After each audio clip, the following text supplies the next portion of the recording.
With introduction. यहाँ पे introduction में पूरी एक story,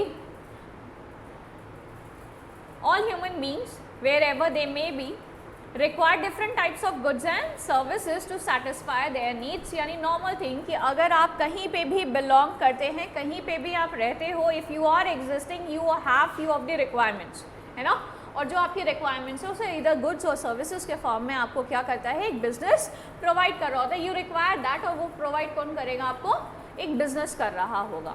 If you look around, you observe people require different types of products and services to satisfy their needs. How do they buy them?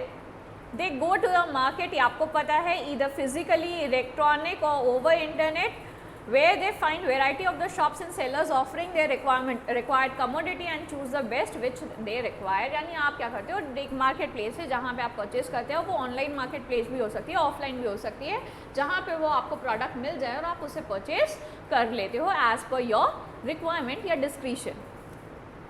Have you ever wandered how do these products and services are made available in the market? The necessity of the supplying goods and services is done by different sets of people engaged in various economic activities such as production, manufacturing and distribution and exchange, so that the needs and the wants of the consumers are satisfied। यानी अगर हम यहाँ पे देखें, यहाँ से आपका अगर हम गए तो कॉमर्स स्टार्ट होता है।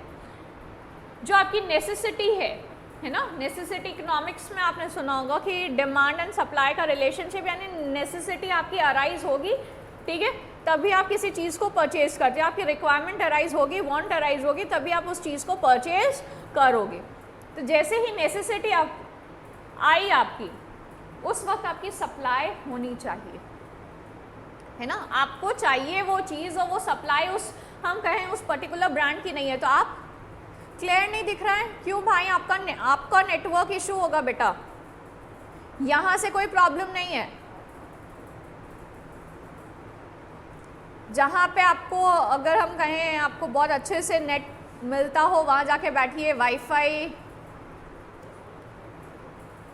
क्योंकि यहाँ से सब क्लियर है।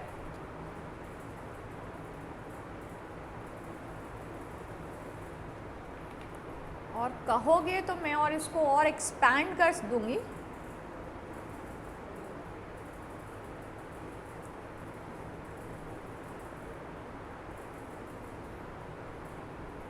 ठीक है, यानी यहाँ पे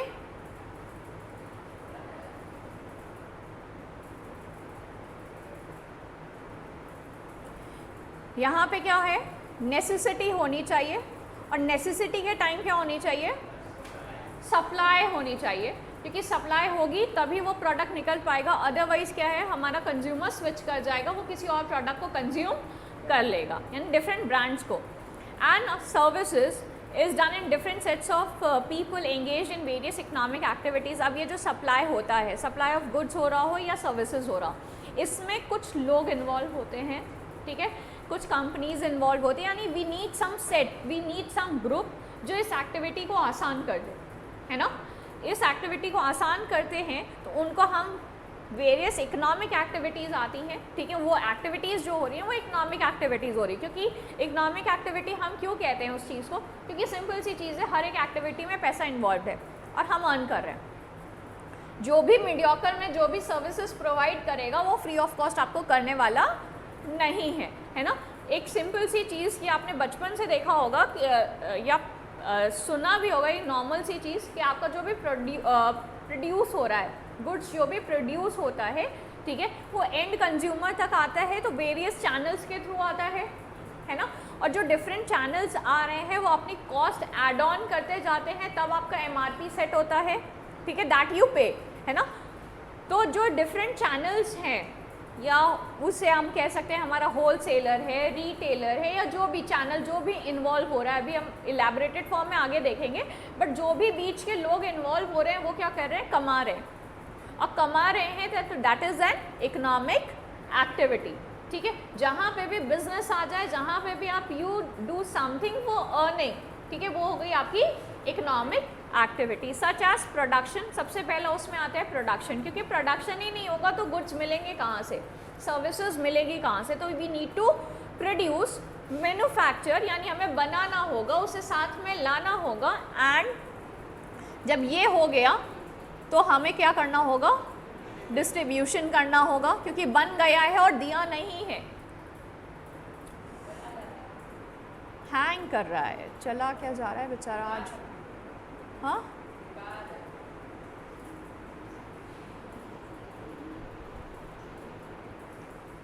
बेटा इसी टेक्नोलॉजी के बेस पे ना, वो तुम्हारे पास है ना, जब रिवाइज करना होगा ना तो यही काम आएगा। और अगर गलती से लॉकडाउन, वैसे तो अब होगा नहीं, तो यही काम आएगा।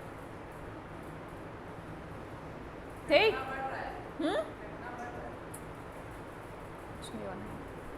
वायरल है इतना सब। तो फिर आते हैं आपके डिस्ट्रीब्यूशन यानी प्रोडक्शन हो गया।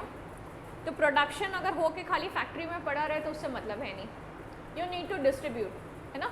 तो डिस्ट्रीब्यूशन भी हमें करना है और प्रॉपर चैनल भी यूज़ करना है ताकि वो इकोनॉमिकली करेक्ट हो। यानी डिस्ट्रीब्यूशन का हम ऐसा चैनल नहीं यूज़ कर सकते जो हमें कॉस्टली पड़े, तो हमें ऐसा चैनल यूज़ करना होगा जिससे कि वो हमें चीपर रेट्स पे हम डिस्ट्रीब्यूशन कर पाए। ठीक है, कहाँ कहाँ पे हमें गोडाउन्स रखने हैं, कहाँ कहाँ वेयर हाउसेज बनाने हैं, किस चैनल को हमें यूज़ करना है, ये सारी चीज़ें हम डिस्ट्रीब्यूशन में देखते हैं। फिर आता है एक्सचेंज, कहाँ पे हमें एक्सचेंज करना है। एक्सचेंज अगर हम फॉर एग्जांपल कहना चाहें तो अगर आपके जो गुड्स हैं, है ना, आपको फॉर एग्जांपल गुड्स पहुंचाना है राजस्थान से यूपी में। अब यूपी में उस चीज़ की डिमांड मान लेते हैं कि ख़त्म हो गई है, बट राजस्थान में अभी भी है। तो प्रॉपर टाइम में अगर ये एक्सचेंज हो जाएगा तो क्या हमारा प्रोडक्ट वहाँ पे सेल हो जाएगा, हो जाएगा, यानी डंप नहीं होगा। ठीक है, यानी आपका प्रोडक्ट क्या होगा, डंप नहीं होगा वो। प्लस एक एक्सचेंज में हम लोग ये भी देखते हैं कि फिनेंस का आपका एक्सचेंज, फॉर एग्जांपल किन्हीं प्रोडक्ट्स के टैक्सेस जो होते हैं आपके, अगर हम कहें तो यहाँ पे ज़्यादा है, अब्रॉड में कम होंगे, या मतलब जिस हिसाब से भी प्रोडक्ट है। ठीक है, तो हम उस चीज़ को भी देख के चलते हैं कि हमारे जहाँ पे हमें कम देना पड़े और हम ज़्यादा करें, उस हिसाब से भी हम काम कर रहे होते हैं। So that the needs and the wants of the consumers are satisfied. ये सारी एक्टिविटी करते हैं ताकि आपकी वांट्स जो भी हैं वो सेटिस्फाई रह पाए। Business is a major economic activity which is concern with the production and the sale of goods and services required by the people. यानी अगर हम कहें तो सबसे बड़ी इकोनॉमिक एक्टिविटी है जिसका मुद्दा ही यही है कि हमें प्रोड्यूस करना है और जो बनाया है उसे सेल करना है। और क्या बनाना है, क्या सेल करना है, जो रिक्वायर्ड है वही बनाना है और वही सेल करना है। यानी हम अब इस फेज में आ गए हैं जहाँ पे कंज्यूमर जो है हमारा वो सुपीरियर पोजीशन पे है। पहले का ज़माना ये था जो प्रोड्यूस होता था वही लोग कंज्यूम कर लेते थे, यानी कुछ भी बन रहा है लोग कंज्यूम कर लेंगे। आज का अगर हम कहें तो आज का सिनेरियो ये नहीं है। आज कंज्यूमर के डिमांड को पहले एनालाइज किया जाता है फिर प्रोड्यूस किया जाता है। ठीक है, कंज्यूमर का टेस्ट एंड प्रेफरेंस पहले जज किया जाता है, उस पर रिसर्च पहले की जाती है, उसके बाद आपका प्रोडक्शन हो रहा होता है। ठीक, आ गई बात समझ में। Business is central to our lives, ये एक लाइन बढ़ाने के लिए, although our lives are also influenced by many other institutions in the modern society such as school, colleges, hospital, political parties and religious bodies. Business has a major influence on our daily lives. It's therefore becomes important that we understand the concept of nature and purpose of the business. यहाँ पे एक important चीज़, बाकी सब story, important चीज़ ये कि आपके जितने भी institutions हैं ये influence कर रहे होते हैं आपके taste and preferences को। आपके taste and preferences जैसे influence होगा वैसे ही business भी influence होगा, क्योंकि तुम्हारा taste और preference वही होगा business का बनाने का, वही चीज़ वो बनाएगा। तो आपके टेस्ट एंड प्रेफरेंसेस पे क्या हो रहा है, बिजनेस बनने वाला क्या बनाना है, उसको किस तरीके से वो आगे जाएगा नहीं जाएगा, ये डिपेंडेंट होता है। अब आपका टेस्ट और प्रेफरेंस कैसे होता है, जैसे institutions in the modern society, क्या क्या इंस्टीट्यूशंस हैं, किस तरह के इंस्टीट्यूशंस हैं, किस चीज़ को हम कह सकते हैं इन्फ्लुएंस कर रहे हैं, किस चीज़ को बढ़ावा दे रहे हैं। ठीक है, जिस चीज़ को हम सोसाइटी में जिस पे हम वर्क ऑन कर रहे होते हैं, जैसे अगर अभी की हम बात करें तो एक टाइम था सब टेक्नोलॉजी बेस्ड इंस्टीट्यूशंस पे जा रहे थे, अभी हम वापस एनवायरमेंटल बेस पे आ गए। यानी अब इंस्टीट्यूशंस, बहुत सारे ऐसे इंस्टीट्यूशंस इस्टेब्लिश हो रहे हैं जो इको फ्रेंडली चीज़ों को प्रोड्यूस करना, इको फ्रेंडली आपके अंदर वो एक है ना, हम कह सकते हैं कि एक थॉट प्रोसेस लाना कि हम ना तो एनवायरनमेंट को गंदा करें और जो भी यूज़ कर रहे हैं वो इको फ्रेंडली चीज़ें यूज़ करें, ठीक है। तो ऐसा इंस्टीट्यूशन बेस इस्टेब्लिश हो रहा है, तो ऐसा इंस्टीट्यूशन बेस इस्टेब्लिश हो रहा है और उसमें अगर हम प्रोड्यूस करें और वो बहुत केमिकल यूज़ करके हम कर रहे हैं और ऐसा प्रोडक्ट यूज़ करें जो इंजूरियस हो हमारे लिए भी, हेल्थ के लिए भी हो और एनवायरनमेंट के लिए भी हो, तो क्या हम कंज्यूम करेंगे? हम नहीं करेंगे, ठीक है। फिर आते हैं सच एज स्कूल्स, जहाँ पे आपकी अपब्रिंगिंग हो रही है, आपको अगर समझाया जा रहा है स्कूल में कि हम एक टोटलिटी में देखें तो आपको अगर स्कूल आपको 1000 चीज़ें सिखाता है तो कम से कम 100 तो हमारे अंदर रहती है, ठीक है। दैट्स वाई ये बहुत ज़्यादा मैटर करता है कि आपकी स्कूलिंग कहाँ से हुई है, ठीक। लोग आपको 12th के बाद जैसे कॉलेजेस में जाओगे ना, ग्रुप्स बनेंगे और ग्रुप्स बनते हैं तो आपके स्कूलिंग के बेसिस पे कई बार ग्रुप्स बन जाते हैं। वो स्कूलिंग के बेसिस पे ग्रुप्स क्यों बन रहे हैं? वो ना तो ईगो सिस्टम होता है कि ईगो है इस वजह से बन रहा है या हम किसी का ऑड वन आउट करना चाहते हैं, वो वैसा नहीं होता। थिंकिंग प्रोसेस सेम होता है। जितने जैसे अगर if I talk about Navodaya schools, उन बच्चों का एक सेट पैटर्न होगा, इतने बजे उठना, इतने बजे खाना, इतने बजे पढ़ना, इतने बजे खेलना, इतने बजे सो जाना। आपका कोई ऐसा सिस्टम नहीं है, ठीक है, क्योंकि आपने टाइमली कुछ नहीं किया। आपने अभी घर में रह रहे हो, मतलब घर में रहते हो है ना, तो घर में जो मर्जी आया, जैसे जब आपको कंफर्टेबल, नाइट स्टडी आपको कंफर्टेबल होगी तो नाइट में करोगे, मॉर्निंग में करोगे, वहाँ ऐसा नहीं है, ठीक है। एक पर्टिकुलर टाइम है और बचपन से वो चीज़ अगर वो कोई फॉलो करता है तो वो उस हिसाब से करेगा। तो अगर ग्रुप बनना होगा, ठीक है, कॉलेजेस में जाओगे और अगर हॉस्टल्स में हो तो ग्रुप बनना होगा, तो वो अपने आप नवोदय वालों का एक ग्रुप बन जाएगा, ठीक है, क्योंकि उनको टाइमली वो काम करना है, आपको नहीं करना है, आपको मस्ती करना है, तो आपका उस हिसाब का ग्रुप बन जाएगा, ठीक है। तो ये स्कूलिंग्स डिपेंड करती है।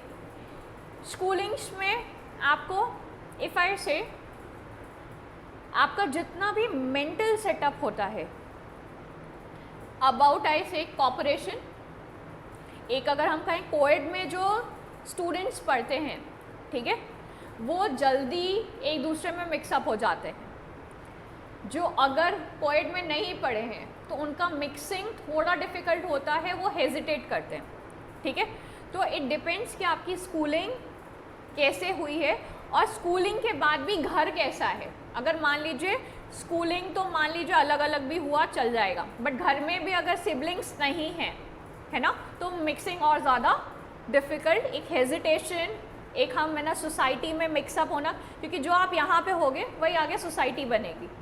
तो यहाँ पे आया आपका स्कूलिंग। फिर आता है आपका कॉलेजेस, ठीक है। कॉलेजेस आपको क्या इनकलकेट करके दे रहे हैं, क्या करना है, क्या क्या एक्टिविटीज़ करनी है, ठीक, आपको एनवायरनमेंट को कैसे रखना है, अपने आप को कैसे रखना है, पढ़ाई कैसे करनी है। जैसे अभी एक छोटी सी चीज़ आई, नोट्स वाली चीज़ आई ना, नोट्स अभी तक आपको स्कूल्स में एक हैबिट दिलाई गई है कि आपको नोट्स दे दिए गए, उसको पढ़ो और काम आपका हो जाएगा। When you go for graduation, when you go for 12th, if you want to score, है ना, नोट्स काम नहीं आते, आपको पूरी बुक पता होनी चाहिए। कोई भी अगर आपने फर्दर अगर प्रोफेशनल एग्ज़ाम्स दे रहे हो, नोट्स वो होने चाहिए कि आप जो खुद बनाओ, किसी और का कुछ भी शॉर्ट में वो उसके लिए शॉर्ट हो सकता है, आपके लिए वो शॉर्ट नहीं हो सकता है। उसका देख के अपना आइडिया लेके अपना बताओ, है ना, क्योंकि प्रोफेशनल एग्ज़ाम्स अगर जब आप क्वालिफाई करते हो, they have some module something, है ना, वो नहीं पढ़ोगे तो नहीं होगा, है ना। तो हमें आदत होनी चाहिए वास्ट चीज़ पढ़ने की, वास्ट चीज़ समझने की। हम नोट्स के लिए क्यों जाते हैं? अब जैसे फॉर एग्जांपल ये अभी हम पढ़ा रहे हैं, मैटर से पढ़ा रहे हैं, इसमें आधी लाइंस फालतू हैं, मतलब जस्ट फॉर इंक्रीजिंग, तुम्हें भी समझ में आएगा, मेरे को भी समझ में आ रहा है वो बात, नहीं भी लिखता तो काम चल जाता, ठीक है, कुछ लाइंस बहुत इंपॉर्टेंट हैं और कुछ बस लेंदी करने के लिए इनने एक चीज़ को 4 बार रिपीट किया है। तो व्हाट वी फाइंड कि अगर नोट्स होता तो सिर्फ इम्पॉर्टेंट चीज़ें होती, ऊपर नीचे की स्टोरी गायब होती है ना। बट अगर मेरी हैबिट है इस यू में से कि अगर हमें सी की हैबिट है, सी में कुछ एक्सप्लोर करने की हैबिट हो गई है या बड़ी चीज़ को देखने की हैबिट हो गई है, तो छोटी चीज़ हमारे लिए आसान हो जाती है। अगर हम इसको कवर कर लेते हैं, है ना, तो छोटी चीज़ हमारे लिए फिर एट रैंडम मतलब ऑन फिंगर टिप्स आपके हो सकती है। बट हम इस चीज़ से अगर घबराएंगे तो हो सकता है किसी के नोट्स सफिशिएंट ना हो, ठीक है, तुम वहीं पे रह जाओगे, तुम उन 2 लाइन में रह जाओगे। अब तुमसे पूछा गया तो तुम उन्हीं 2 लाइन में ही तुम्हारा स्टोरी ख़त्म। अब क्वेश्चन लॉन्ग आया, शॉर्ट आया, you can not expand, you can not cartel, है ना, ना तो हम एक्सपैंड कर सकते हैं ना हम कर्टेल कर सकते हैं। बट अगर हमने वास्ट चीज़ पढ़ी है तो एक्सपेंशन भी आराम से हो सकता है और कर्टेल करना है तो वो भी आराम से हो सकता है। फिर आते हैं हॉस्पिटल्स, क्या फैसिलिटी है क्या नहीं है। अगर हम विलेजेस की बात करें जहाँ पे नहीं है तो वहाँ पे उनकी रिक्वायरमेंट इक्विपमेंट्स कह लो, टूल्स कह लो, बेड्स कह लो, वो सारी रिक्वायरमेंट्स ही नहीं होगी। बट उससे नियर जैसे ही कोई सिटी आएगी और वहाँ पे अगर हॉस्पिटल है तो वहाँ की डिमांड अपने आप इन्हांस हो जाएगी। For example if I talk about BHU trauma centre और BHU हॉस्पिटल्स, वहाँ ओवर क्राउडेड क्यों रहता है? वो ओवर क्राउडेड इसलिए रहता है क्योंकि 90% जो अगर वहाँ की भीड़ है वो आई है आउटस्कर्ट से, वो यहाँ की वाराणसी की है ही नहीं, वो बाहर से आए हुए हैं, ठीक है। तो बाहर नहीं है फैसिलिटी इसलिए आए हुए हैं, ठीक है, तो ये होता है। फिर आते हैं पॉलिटिकल पार्टीज़। अब ये कैसे इन्फ्लुएंस करती है? पॉलिटिकल पार्टीज़ जब भी कोई गवर्नमेंट आती है तो उसके पास कुछ एजेंडाज होते हैं। एजेंडाज हैं तो तुम क्या करोगे, उसके हिसाब से किसी इंडस्ट्री किसी चीज़ को तुम फेवर करोगे। जैसे अभी की अगर हम गवर्नमेंट कहें तो वो उसका इन्फ्लुएंस होता है फॉरेन डायरेक्ट इन्वेस्टमेंट FDIs हमारे यहाँ बहुत ज़्यादा आए, ठीक है, प्लस एग्रीकल्चर को भी एम्फोसिस दिया हुआ है। बट इससे पहले की गवर्नमेंट को कहें तो एग्रीकल्चर पे उतना इन्फ्लुएंस नहीं था, एम्फोसिस नहीं था, उनका ये नहीं था कि हमें एग्रीकल्चर को भी बहुत ज़्यादा कुछ हो सकता है उद्धार, ऐसा उनका मानना नहीं था। और अगर हम करंट सिनेरियो देखें तो आज हम एग्रीकल्चर के पर्सपेक्टिव से हम एक्सपोर्ट में बहुत ज़्यादा एनरिच हो रहे हैं, ठीक है, और होते ही जा रहे हैं। तो यानी उस चीज़ को भी इनने इन्हांस किया है। तो अगर हमारा business agriculture point of view का है या एग्रीकल्चर से रिलेटेड किसी भी प्रोडक्ट है तो इस वक्त हाइक पे होगा, रिक्वायरमेंट होगी, चल रहा होगा। बट अगर कोई और गवर्नमेंट होगी तो वो क्या उतना रहेगा? नहीं रह सकता है, ठीक है। अभी अगर हम देखें जो रोड्स एंड अगर हम वाराणसी की बात करें बहुत ज़्यादा कंस्ट्रक्शन हुआ है, ठीक है, चाहे रोड से ले लो, चाहे टेम्पल से ले लो, चाहे इधर उधर काफ़ी ज़्यादा कंस्ट्रक्शंस हुए हैं। कंस्ट्रक्शन हुए यानी कंस्ट्रक्शन बिजनेस में जो भी रिक्वायरमेंट थी परचेज तो उनने यहीं से किया होगा, यहाँ से किया, यानी उस बिज़नेस को हमने पैसा दिया, ठीक है। तो यानी डेवलपमेंट होगा तो इनको बिज़नेस मिला और बिज़नेस मिला तो इनने कमाया। अगर गवर्नमेंट आई और उनने उस जगह पे डेवलपमेंट नहीं किया, यानी इससे पहले के सालों में यहाँ पे कोई भी डेवलपमेंट नहीं हुए थे, तो यहाँ पे क्या कंस्ट्रक्शन बिजनेस किसी का इस तरीके का होता, वो चलता? वो नहीं चलता। तो it depends on politics, it depends on कि है ना हमारे यहाँ कौन सी गवर्नमेंट है, किस चीज़ का प्रमोशन कर रही है, और जिस चीज़ का प्रमोशन कर रही है उस हिसाब से क्या होता है, आपका बिजनेस चल रहा होता है। फिर आते हैं रिलीजियस बॉडीज़। अभी जो मुद्दा चल रहा है, ठीक है, तो जो रिलीजियस बॉडी होते हैं वो बहुत ज़्यादा इन्फ्लुएंस करते हैं। अभी 1 मिनट नहीं लगेगा इनको इन्फ्लुएंस करके यहाँ पे दंगे कराने में, और दंगे हुए नहीं कि यहाँ पे क्या हो गए, सारे बिजनेसेस ख़त्म हो जाएंगे, ठीक है। तो ये जो रिलीजियस बॉडी होती है ना, इनको एक नॉर्मल शांत रखना बहुत ज़रूरी होता है, और ये होता है पॉलिटिकल पार्टी प्लस रिलीजन्स में बैलेंस रखने से होता है कि गवर्नमेंट भी बैलेंस रखे और ये भी बैलेंस रखे। अदरवाइज़ जो रिलीजियस बॉडी होती है वो जैसा बोला, ये अगर हम कहें कोई मोमडन है, कोई मुस्लिम है, कौन है यहाँ? आपके यहाँ पे अगर हम कहें तो रिलीजियस पॉइंट ऑफ व्यू से अगर किसी ने बोला, यानी अगर आपके फॉर एग्जांपल ये हमारे यहाँ भी होता है, आपके यहाँ पे भी होगा, किसी ने बोला कि ये काम नहीं करना है, ये it is against our religion, आप फॉलो करोगे? करते हैं हम। आपको भी बोला कि ये हिंदू के खिलाफ है, ये हिंदुइज्म के खिलाफ है, तो क्या आप वो काम करेंगे? आप वो काम नहीं करेंगे।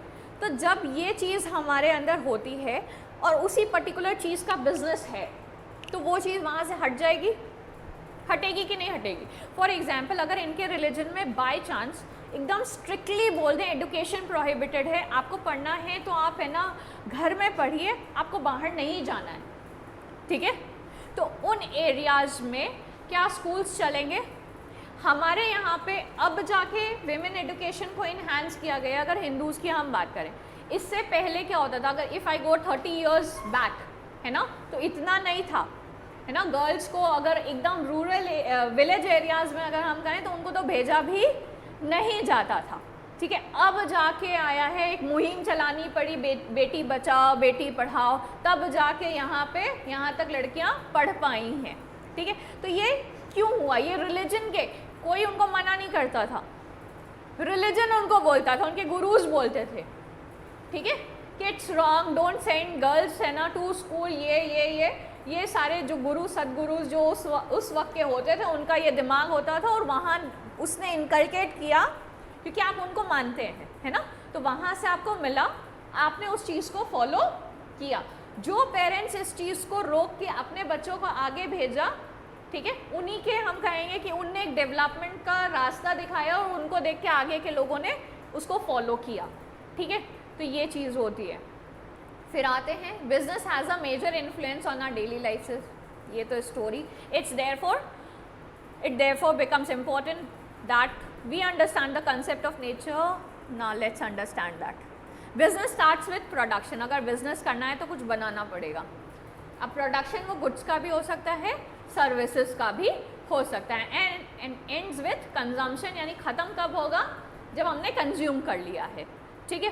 तो यानी शुरू कब होगा? जब हमने प्रोडक्शन किया है और कंज्यूम कर लिया, तो यानी वो ख़त्म हो गया है। Making the finish product reach the customer involve series of steps. ये बहुत सारे स्टेप्स में, यानी प्रोड्यूस करने से लेके कंज्यूम कराने तक हमें बहुत सारे स्टेप्स को फॉलो करना होता है। The work of production of goods is covered under industry and the remaining activities belongs to commerce. यानी अगर हम कहें तो यहाँ पे अगर हम प्रोड्यूस कर रहे हैं तो वो इंडस्ट्री की बात कर रहे हैं, बाकी सारी जो एक्टिविटीज़ आएंगी वो कॉमर्स। अभी प्रॉपर चार्ट आएगा, उसमें हम देखेंगे। In a nutshell we can call them business which is wider term and includes industry, trade and commerce. अगर हम बिजनेस की बात करें तो बिजनेस अपने आप में इंडस्ट्री को भी लेके चलता है, ट्रेड एक्टिविटीज़ को भी लेके चलता है और कॉमर्स को भी लेके चलता है। नीचे बाइफिकेशन आएगा, वहाँ इलेबोरेट कर दिया जाएगा। बट बिजनेस क्या है? Industry plus trade plus commerce. फिर आते हैं role of business in development of economy. Now business which includes trade commerce have played a vital role since times memorial. You have studied in the earlier classes, country India had a golden past tha, and the trading activities had a significant contribution to its prosperity and gains. ये आपने पहले भी समझा हुआ है कि हम prosperous थे, तो हमारे यहाँ ट्रेड एक्टिविटीज़ हम शुरू से करते आए हैं। लोग हमारे यहाँ आते ही ट्रेड के नाम पे थे, फिर स्टैब्लिश हो गए, वो अलग बात है, ठीक है। यहाँ पे एक्सप्लॉइट करने लगे, वो अलग बात है। आए किस पर्पस से थे? ट्रेड। और एक चीज़ कह सकते हैं कि अगर उनने एक्सप्लॉइट किया तो हमने अपने आप को होने दिया, इसलिए सामने वाले ने किया, है ना। वो आए तो कम ही अमाउंट में थे, उससे ज़्यादा थी इंडिया की पॉपुलेशन, तो चूँकि हमारी वीकनेसेस थी इसलिए सामने वाले ने हमें एक्सप्लॉइट कह लो, एक्सप्लोर कह लो, जो कहना है सब किया। The archaeological evidences have shown that trading activities were the main stay of the economy in the ancient times which were carried out both water and land routes. ये आपको भी पता है, वास्को डे गामा वाला land route और water root और है ना, क्या कहते हैं, हर तरीके से अगर हम कहें इधर अफ़गान से जो आए हैं वो लैंड रूट से आए हैं, और अदर्स जो आए ब्रिटिशर्स वगैरह आए वो आपके सी रूट से आए हैं, ठीक है। Silk route and maritime trade were quite prominent in transporting goods and commodities for trading purposes। अगर हम कहें तो सिल्क हमारे यहाँ पे मैरीटाइम ट्रेड अगर हम कहें तो ये सब एक प्रोमिनेंट ट्रेड एक्टिविटीज़ थे जो हम उस टाइम कर रहे थे। फिर आएगा आपके स्पाइसेस वगैरह भी था जिसको हम कर रहे होते थे, जो हमारे यहाँ अच्छा था वो लेके जाते थे, और क्या। The goods were traded both internally and to the foreign lands. Internally भी हम करते थे और फिर फॉरेन में भी हम करते थे। Which generated surplus incomes. As a result the people were engage in various economic activities such as agriculture, domestication of animals, weaving clothes, dyeing fabrics and making clay pots, ये सब story, industries etcetera, family based workshops, जो हमारे यहाँ हम उसको कारखानास बोलते थे, for manufacturing were important components. इसको एक बार रीड कर लो, ऐसा कुछ भी नहीं है जो समझ में नहीं आएगा, क्योंकि ये हिस्ट्री की बुक में आपको बहुत बार पढ़ाया गया है।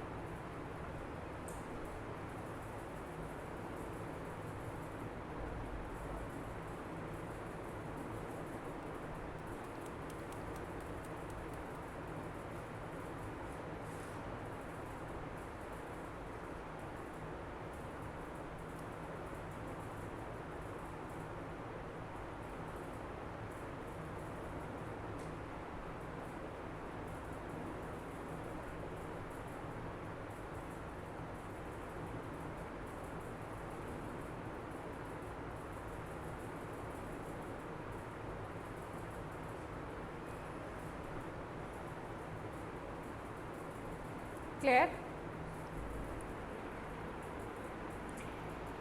An example of it is use of age-old hundis and chittis used in southern region. These were used as a document to facilitate the transfer of money from one hand to the another for trading activities. यानी अगर हम क्या करते थे कि हमें अगर हम कैश वाला सिस्टम नहीं था तो हम हुंडीज़ और चिटीज़ को यूज़ करते थे। ये वाला आपके एक तरीके से जैसे अगर अभी हम कहें तो बिल ऑफ एक्सचेंज हम यूज़ करते हैं, सुना है? नहीं, ठीक है, कोई बात नहीं, बाद में सुनोगे, चैप्टर भी आएगा, न्यूमेरिकल भी लगाओगे, है ना। तो हम क्या करते हैं कि अगर फॉर एग्जांपल हमारे पास कैश नहीं है तो हम क्या करते हैं, हम एक डॉक्यूमेंट लिख देते हैं, ठीक है, और डॉक्यूमेंट प्रूफ होता है कि इतना अमाउंट हमें देना है या हमें लेना है उस चीज़ का, ठीक है, और उसके बेसिस पे हम ट्रेड एक्टिविटीज़ कर लेते हैं। कुछ समय बाद वो पैसे हमें दे दिए जाते हैं, और वो जो चूँकि वो प्रूफ है तो वो हम उसको प्रेजेंट करते हैं तो वो उसके हिसाब से हमें पेमेंट हो जाता है, ठीक है, ये चीज़। As an instrument of exchange, it involved a contract which had warrant the payment of the money and the promise or the order is which is unconditional and capable of exchange to transfer by valid negotiation। यही दो चीज़ important है कि हुंडीज़ और चिटीज़ करती क्या थी। हुंडीज़ और चिटीज़ एक वारंट था, यानी उसमें warrant of payment of money, यानी हम एक वारंट में हम उस चीज़ में हम उस डॉक्यूमेंट में ये मेंशन कर रहे होते थे कि हम इतना पैसा आपको देने वाले हैं। और या तो एक प्रॉमिस होता था, वो लैंग्वेज का डिफरेंस, या तो एक प्रॉमिस होता था या ऑर्डर होता था कि इतना पैसा इसको हमें देना है, ठीक है। आई प्रॉमिस टू पे, आई ऑर्डर टू पे, मतलब वो लैंग्वेज का डिफरेंस है, बस देना क्या होता था, उतना पैसे देने होते थे। उसमें एक ड्यू डेट आपकी मेंशन होती थी कि इतनी ड्यू डेट इस 1 महीने में 2 महीने में वो डेट मेंशन होती थी, उतने टाइम में आपको वो पेमेंट करना होता था, ठीक है। अब इसका एक स्पेशलिटी क्या होती थी, कैपेबल ऑफ एक्सचेंज होता था।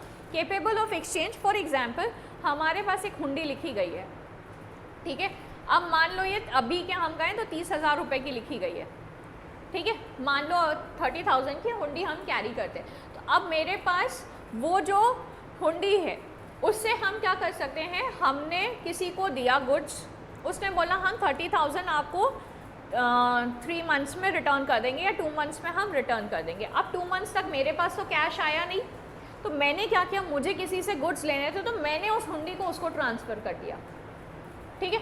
तो जब मैच्योरिटी डेट आएगी, यानी अगर हम कहें ए बी और सी हैं, ए बी ने आपस में ट्रांजैक्शन किया, ठीक है। मिस्टर ए के पास हुंडी आई, इनने इसको गुड्स दिए थे, इसके पास गुड्स आए, ठीक है। इनको इसे पे करना था पर पे नहीं किया, उसने हुंडी पे साइन कर दिया कि मैं इतनी इतनी डेट को आपको पे कर दूंगा। अब मीनवाइल इनको ए को करना था सी से ट्रांजैक्शन, ठीक है। तो ए ने सी से ट्रांजैक्शन किया और यही हुंडी इसको ट्रांसफ़र कर दी। तो अब जब मैच्योरिटी डेट आएगी तो बी ए को पेमेंट नहीं करेगा, बी क्या करेगा, सी को पेमेंट कर देगा, ठीक है। तो ये वाला सिस्टम होता था। यानी एक चीज़ इस पे ये होती थी कि आपका ये मेंशन होता था कितने अमाउंट का है, ये इंपॉर्टेंट होता था, और उसमें प्रॉमिस होता था कि इस डेट पे हम देने वाले हैं। दूसरा इसमें एक स्पेशलिटी होती थी कि एक्सचेंज हो जाता था, एक्सचेंज जो मैंने अभी आपको समझाया। यानी आपको किसी को मीनवाइल आपको रिक्वायरमेंट है, जैसे अगर हम अभी के करंट सिनेरियो में गए तो हुंडीज़ वगैरह वर्क नहीं करती है, अभी बिल ऑफ एक्सचेंज वर्क करता है। तो आप ये इवन बैंक्स को भी ले जाके है ना आप वहाँ दे सकते हैं, और बैंक्स आपको क्या करेगा, इन रिटर्न आपको पेमेंट कर देगा, और जब मैच्योरिटी डेट आएगी तो बैंक वहाँ से पैसे रिकवर कर लेगा, ठीक है। आगे बात समझ में, कुछ चार्जेस होते हैं, नॉमिनल चार्जेस, वो आपके लिए इतना काम कर रहा है तो नॉमिनल चार्जेस वो आपसे लेगा, बट आपकी कैश की रिक्वायरमेंट तो ख़त्म हो गई, मतलब आपका पैसा ब्लॉक नहीं रहा। तो ये वाला सिस्टम होता था। Where there was a need to create an intangible form of exchange of money, it was so because the traveling long distance either by land and sea involved risk of theft and robbery। अब वही 30,000 अगर हम कहें तो 30,000 उस वक्त तो coins होते थे, उतना 30,000 कॉइन्स को कैरी करना और एक पेपर कैरी करना, there was a huge difference, ठीक है। आप एक पेपर कैरी कर लो और जिसमें मेंशन्ड है कि आप इतना इतना इसको दे दोगे, इसीलिए हमारा बैंकिंग सिस्टम ही इवॉल्व हुआ, ठीक है, कि आपको कैश उतना कैरी ना करना पड़े उतने पैसे, क्योंकि रॉबरी होगी, चीज़ें होंगी, आप उतना ले जा नहीं पाओगे। फिर तो आपके अगर हम कहें नेचर के सर्कमस्टांसेस भी ऐसे थे, ठीक है, कभी बाढ़ आएगी, कभी आग लगेगी, कभी कुछ होगा, पहले तो होता ही था और आपको वो फेस करना ही होता था। तो उन सारी चीज़ों से बचने के लिए हमने क्या कर लिया, हमने हुंडीज़ और इन सारे सिस्टम का हमने यूज़ करना स्टार्ट कर दिया। हुंडीज़ which literally mean to collect was written in vernacular language and facilitated the safe transfer of money between parties and had promotion of trading activities। vernacular यानी जो चलती फिरती लैंग्वेज है आपकी, वहाँ उस जगह की जो लोकल लैंग्वेज है, ठीक है। जैसे कि अगर हमारे यहाँ पे हम कहें तो प्राकृत चलती थी या कुछ कुछ जो चलती हो, तो जो उस रीजन में चलेगी तो हमारे जो हुंडीज़ लिखे होंगे उसी लैंग्वेज में लिखे जाते थे ताकि वो अंडरस्टैंडेबल हो, सामने वाला समझ पाए लिखा क्या है, और सेफली ट्रांसफ़र हो जाता था और प्रमोशन हो जाता था बिजनेस एक्टिविटीज़ का। यानी हर टाइम आपको कैश की रिक्वायरमेंट की ज़रूरत नहीं थी, हुंडी भी लिख दिया तो फिर है ना आप प्रॉमिस करते हो कि इतने समय में हम पे कर देंगे। The emergence of the credit transactions and availability of the loans and advances enhance the commercial operations. यानी अगर हम कहें तो क्रेडिट ट्रांजैक्शंस, हमने जो उधार पे देने वाला जो सिस्टम स्टार्ट किया, ठीक है, उससे बिजनेस और ज़्यादा इन्हांस हुआ, वो उधार आज भी देते हैं। बैलेंस शीट का फॉर्मेट पढ़ा है अभी नहीं, अभी वहाँ तक पहुँचे नहीं हो। जब बैलेंस शीट के फॉर्मेट में आओगे ना तो एक होंगे हमारे क्रेडिटर्स, एक होंगे हमारे डेटर्स, ठीक है। क्रेडिटर्स जो हमें उधार देते हैं, डेटर्स जिनको हम उधार देते हैं, ठीक है। तो सिंपल सी चीज़ है कि अगर हम आप लोगों अगर कॉमर्स पढ़ रहे हो तो एक चीज़ आपको समझ में आनी चाहिए कि बिज़नेस हम दूसरों के पैसे से चलाते हैं, अपने पैसे से नहीं चलाते। पहली चीज़ है ना, बिज़नेस का फंडा यही है कि हम किसी और का पैसा डुबाएंगे, हम अपना पैसा नहीं डुबाएंगे, और किसी और के पैसे से हम इतना कमाएंगे कि सामने वाले को तो हम देंगे ही रिटर्न, क्योंकि फ्री में तो कोई देगा नहीं आपको पैसा, है ना। तो सामने वाले को भी हम रिटर्न देंगे और उससे ज़्यादा हम कमाएंगे, ठीक। एक प्रॉपर एग्जाम्पल अगर हम दें तो रिलायंस इंडस्ट्रीज़, ठीक, धीरू भाई अंबानी अगर उनने बिजनेस स्टार्ट किया तो एक पेट्रोल पंप पे जो पेट्रोल भर रहे होंगे इंसान, ठीक है, उनके पास इतना पैसा तो होगा नहीं कि इतना बड़ा बिजनेस स्टैब्लिश कर लिया। तो मेन बनिया बुद्धि क्या कहती है कि हम पैसा लगाएंगे, लोगों को कन्विंस करेंगे, उनसे पैसे हम लेंगे, उनके पैसे से हम बिजनेस करेंगे, उनको हम रिटर्न देंगे और बाकी का जो बचा मेरा प्रॉफिट, ठीक है। ये ही होता है पूरे बिजनेस का फंडा। यानी दिमाग किसका लग रहा है, हम अर्न किस चीज़ पे कर रहे हैं, हम अपने दिमाग पे, हम अपने पैसे पे अर्न नहीं कर रहे, क्योंकि पैसा तो मेरा लगा ही नहीं है, पैसा तो लोगों का लगा है, हम अपने सिर्फ दिमाग का यूटिलाइजेशन जो कर रहे हैं, हम उस चीज़ पे हम अर्न कर रहे हैं। That what business is. ठीक है, तो आज से जैसे कभी सेइंग सुनी होगी, घर वाले इतना पैसा दे तो हम बिजनेस कर लें। फ्यूचर में क्या करना है? बिजनेस करना है। पहले घर वालों को लूटना है, फिर बिजनेस करना है। पापा इतना दे देंगे, मम्मा इतना दे देंगी, मतलब एक आता है ना। तो बिजनेस वो नहीं है। Business is that you start from zero. ठीक है, यू स्टार्ट फ्रॉम ज़ीरो। जो बहुत सारा लगा के कर रहा है वो बनिया बुद्धि नहीं खेल रहा है। वो बिजनेस एक्चुअली वो बिजनेस सोच रहा है कि वो बिजनेस कर रहा है, but he is not doing a proper business. ठीक है, चलो आ जाते हैं अब इस पे। हाँ, क्या हो गया? अच्छा, टाइम हो गया। बड़े पर्टिकुलर हैं आप टाइम के लिए, यानी आते भी टाइम पे हो गए। अब पूरे सेशन अगर ये लेट आया तो ये बाहर रहेगा, ठीक? क्योंकि मेरी किसी किसी दिन 5 से 6 भी क्लास हो जाती है।